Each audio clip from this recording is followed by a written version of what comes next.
Hello and welcome to the Focus series, a podcast channel by the AUA Media Lab. My name is Garabet Kazanjian. I'm an assistant professor at the American University of Armenia and a lake researcher at the Acopian for the Environment. Today, on the eve of the Summit for the Future of Lake Sevan hosted here at the American University of Armenia, it is my utmost pleasure to host two very distinguished guests to discuss about the recent developments in Lake Sevan and also discuss together about the sustainability and the future of the lake. First, we have Mr. Meymaryan. Mr. Aram Meymaryan is a Deputy Minister of Environment. He's served since 2022, January 2022, within the ministry, and he coordinates the work of the Climate Policy, Department of Forest Policy, Department of Hazardous Materials and Waste Policy, but perhaps most pertinent to our discussion today, he's also leading the Department of Water Policy. Additionally, Mr. Meymaryan oversees the projects carried out by the Environment Program Implementation Office. On my next side, we have Dr. Karsten Rinke. He has received his PhD from the Institute of Hydrobiology at the Dresden University of Technology. Since then, he's also completed a postdoc at the Limnological Institute of University of Constance, where he's also worked as a research associate. And since 2010, Dr. Rinke works at the Helmholtz-Center for Environmental Research, UFZ, in Magdeburg, Germany, where he currently serves as the head of the Department of Lake Research. Dr. Rinke's involvement in Lake Sevan has been since 2017, first with the Sevamod project and thereafter with Sevamod 2, which just completed in March of this year. Let's start with you, Dr. Rinke. Perhaps you could briefly tell us about the projects you've led in Armenia, their basic outcomes and conclusions, and maybe this also gives our audience an idea about the ecological status of Lake Sevan currently. Hello, everybody, and thanks for giving me the chance to participate in this discussion. As you said, we arrived at Lake Sevan in 2017, so we are observing the system now 7 years, which is, for an ecologist, already quite some time. At the time we were starting, we didn't know too much about the lake, at least not from the international literature, and we started with the major idea to simply describe the current state of the lake and analyze the system. But then already in our second year in 2018, we were confronted with a massive algal bloom, which was totally unexpected for us because the first samplings we had were done at the beautiful lake with very clear and blue water. And then at that time, summer 2018, the lake was turned in a really deeply green and massively blooming lake.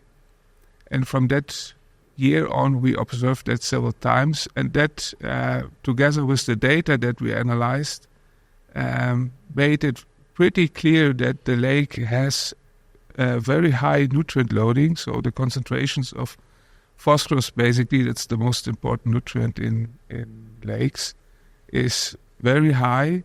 So that this gives rise to cyanobacterial blooms.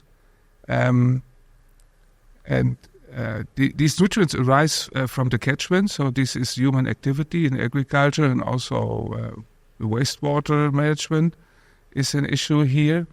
So that besides all the long debates on the water level, which for a long time dominated the questions on how to manage Lake Sevan, in our eyes are now partly replaced by management questions related to the management.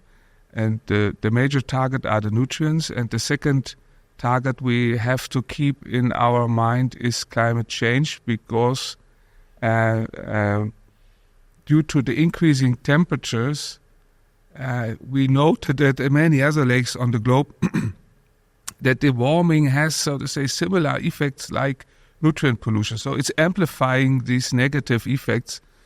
And we are also in Germany confronted with the situation we need to make our lakes and reservoirs climate-proof. And I think this is something that also is relevant here in Lake Sevan.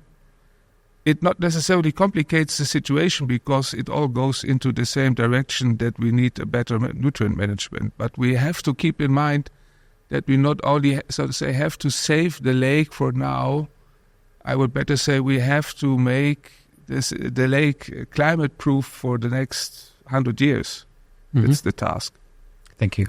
Mr. Meymaryan, turning to you, we heard from Dr. Rinke already some of the problems that Lake Sevan has been facing, specifically since 2018 with the harmful algal blooms.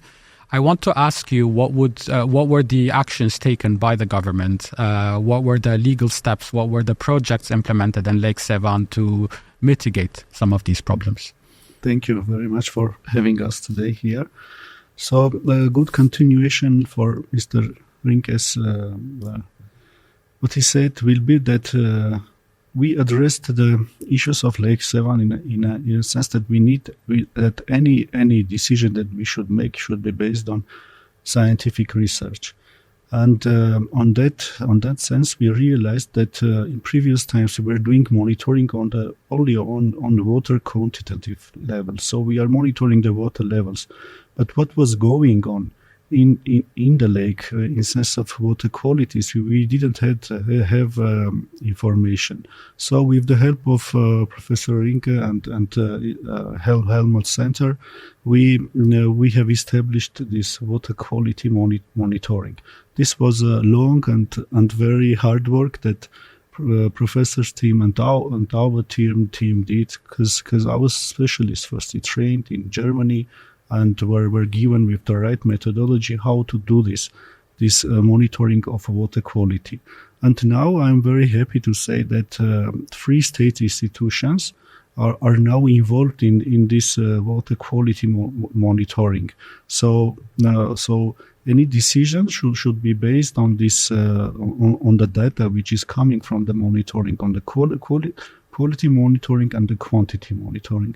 So this was the approach that the ministry took. So any decision should be based on this, and other issues of Lake Sevan I will divide into two directions. One is a short-term issues that we should intervene and solve right now, and the others is a long-term, which is more connected to legislation, to our vision for the short term and ongoing programs that we are now doing. Firstly, I will mention that everything is directed to the health of ecosystem. So what we are doing is, as we know, we have used the resources of the Lake Sevan, and not much were done to recover the ecosystem.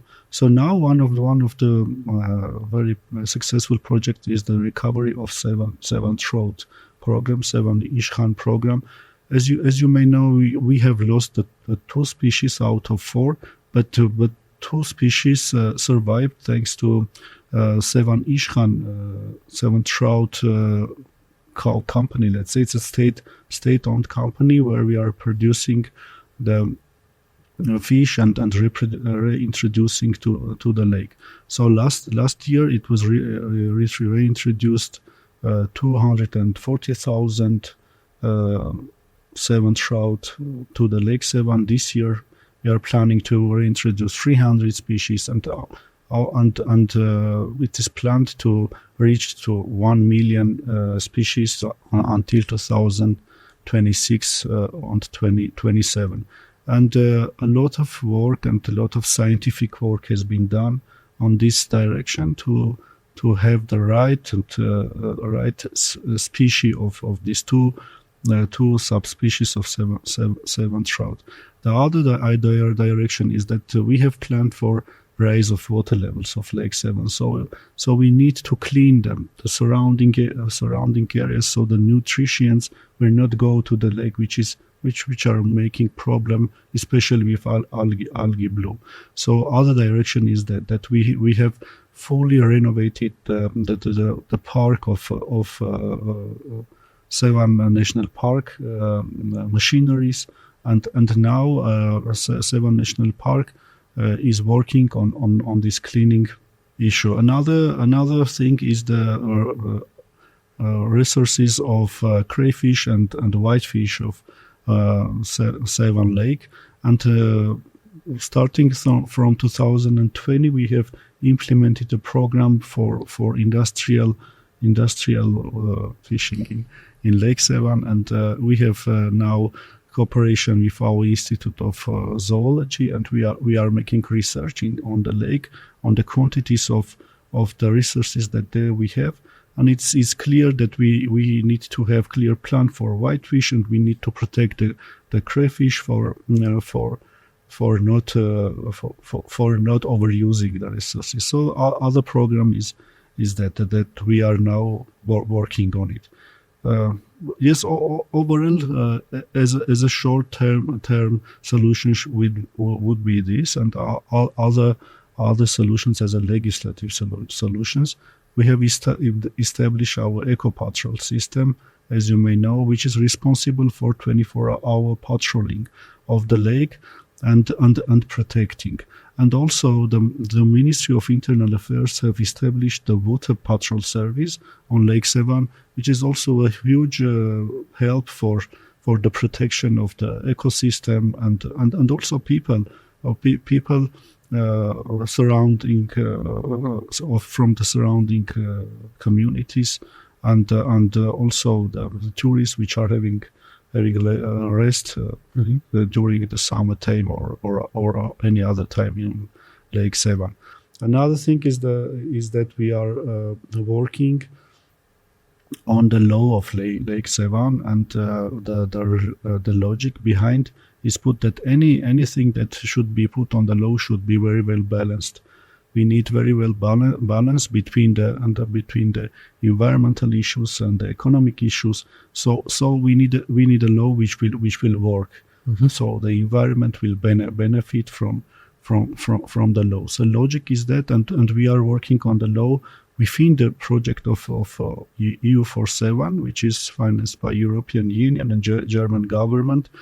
And by the way, I want to thank that the European Union and German government are standing with us and helping to address our issues. Yes, maybe for the beginning this, and then I will elaborate more if... Sure. Maybe a quick question before we move back to Dr. Rinke. Is there a timeline when this law will be finalized and introduced? The law should be finalized within the timeline of the project. So ideally at the end of the year, but it's a law which should include very deep discussions and a lot of involvement. So it will take a bit long, I think.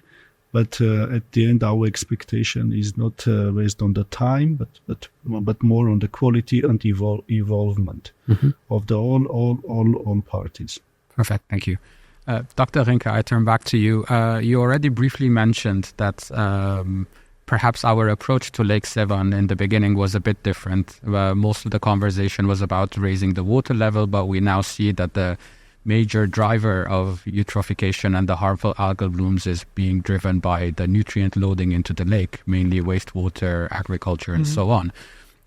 What can you tell us about part of your project and beyond, how the academic society could help the policymaker in taking data-based or science-based decisions like Mr. Meymaryan already talked about?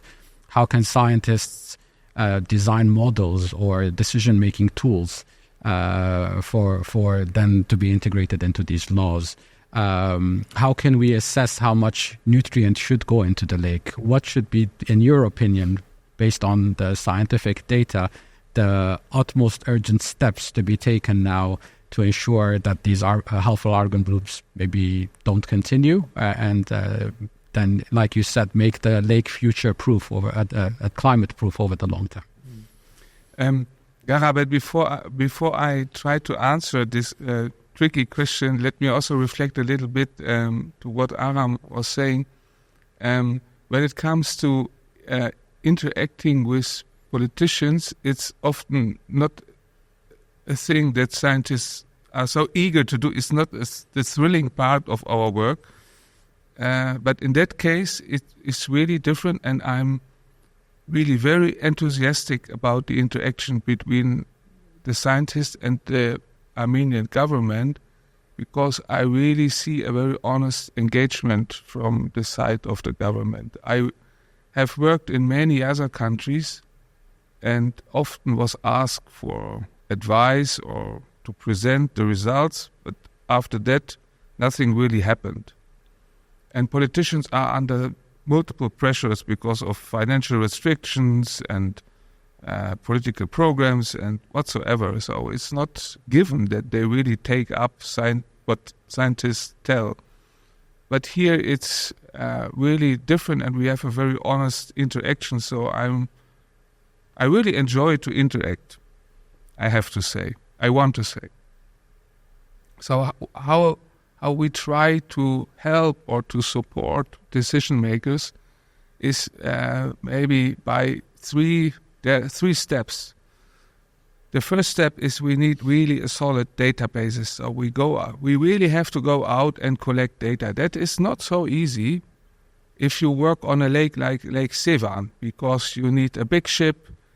You need a big team to go out. You need sophisticated equipment that you cannot buy in the market around the corner.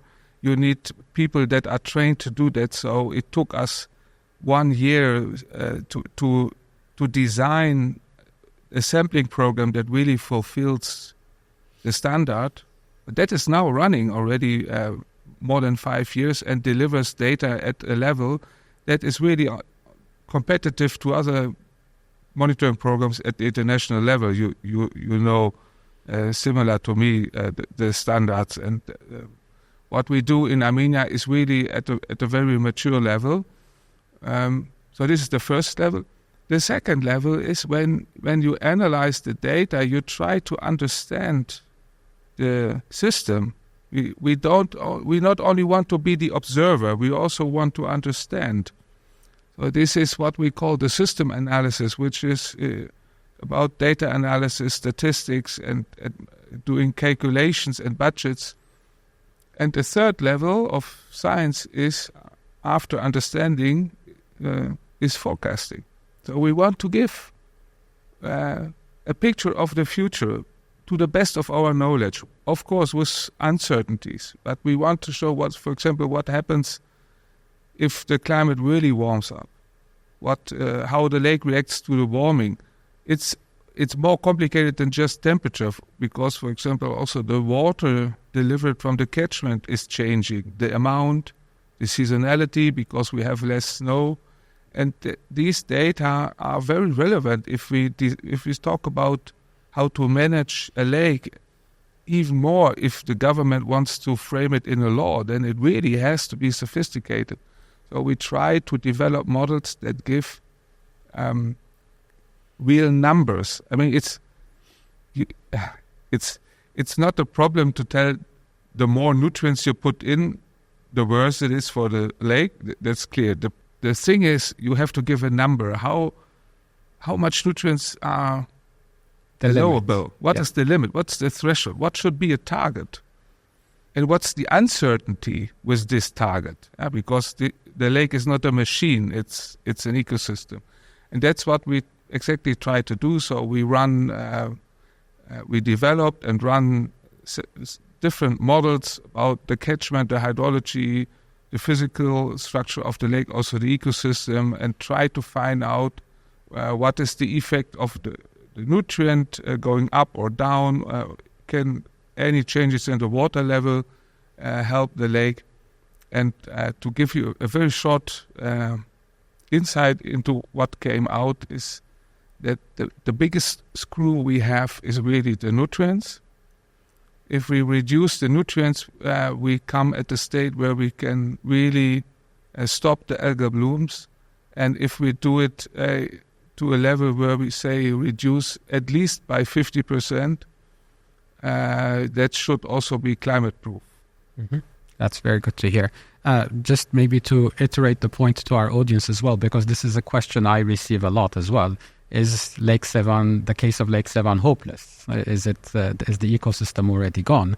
And we know from a lot of international experiences in Germany and in Europe that similar eutrophication processes had happened back in the 80s, 70s, 90s.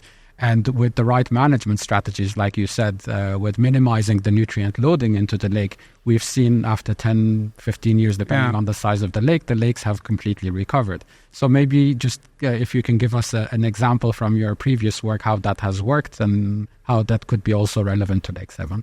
Thanks for the question. Yeah, there are really a handful of very good and pretty well comparable examples of successful lake restorations. The lake, it's definitely wrong to say it's hopeless with Lake Sevan. The ecosystem has an extremely high self-healing capacity, and you only need to create conditions that these self-healing processes are at play. A good example is Lake Constance. It's the largest lake in Germany, 500 square kilometer surface area, which is huge for our perspective. From the Armenian perspective, you are even 2.5 times larger with Lake Sevan. It's also an alpine lake, Lake Constance, a little bit deeper, 250 meters. And that reached, at the end of the 70s, a nutrient level that is exactly at the same level like Lake Sevan now. And then in a multinational political program of Switzerland, Austria, and Germany, they invested $4 billion to renovate the wastewater treatment plants to a new level of phosphorus removal. That was done over a period of, say, 4 or 5 years and was very successful, because the lake from that moment on showed an immediate response by declining nutrients. But given the large water body of Lake Constance, it took 10 to 15 years that we really came back to, say, safe levels. But I can tell you nowadays, Lake Constance is at a state that we can really call the natural state, at least in terms of nutrients. So that compares to situations before 1960 or earlier. So that is a case where it's really very successful. I also tell you, I think you can do better in Armenia, because what we do is we take out the nutrients from the wastewater in order to release clean water to the lake. But what we take out of the wastewater, that is treated as waste. We put it into landfills. But ultimately, these nutrients came from the food. So we took that from the land. We should bring it also back to the land, like we do it in our cattle farming also. We also bring back the manure to the land. And if you now have the chance to also induce this circularity of nutrients over the human circle, and maybe that's a dream for the moment, but we also sometimes need dreams to develop long-term ideas, and I have really good hope that you could do that. That's also a very good argument, I think, in the sense that implementing a lot of these wastewater treatment facilities would require a lot of investments. But on the other hand, there are opportunities, as you say, to produce fertilizer and get back some of that investment. So, and it will be the national product. So we don't need to import a lot of these from outside. Thank you very much, Dr. Rinke. Mr. Meymaryan, I turn back to you. Based on a lot of what we heard about nutrient loading and minimizing nutrient loading and wastewater treatment, etc., I would like to ask you what the ministry's vision is in the coming years and the longer term vision, how all of this could be implemented. I already know personally that the monitoring program that Dr. Rinke described is now being supported by the ministry financially to continue. That's an excellent step. I would like to hear about the more administrative side of it as well, in terms of limiting nutrient loading, if the ministry has any plans for the upcoming future. Thank you. I just want to start with your question about the lake status. Is it hopeless or not? Thank you for your answer, Mr. Rinke. That is definitely not hopeless, but this answer is true at a certain moment of time. And as the climate change is happening, and in Armenian case, we are running in almost worst scenarios. We should work very hard, even to stay in the same place. So it's the issues that we are dealing with is complicated with the climate change. With that the climate change is working, and we need to work faster and harder in order to keep the balance. And the very important thing is the data that we mentioned here.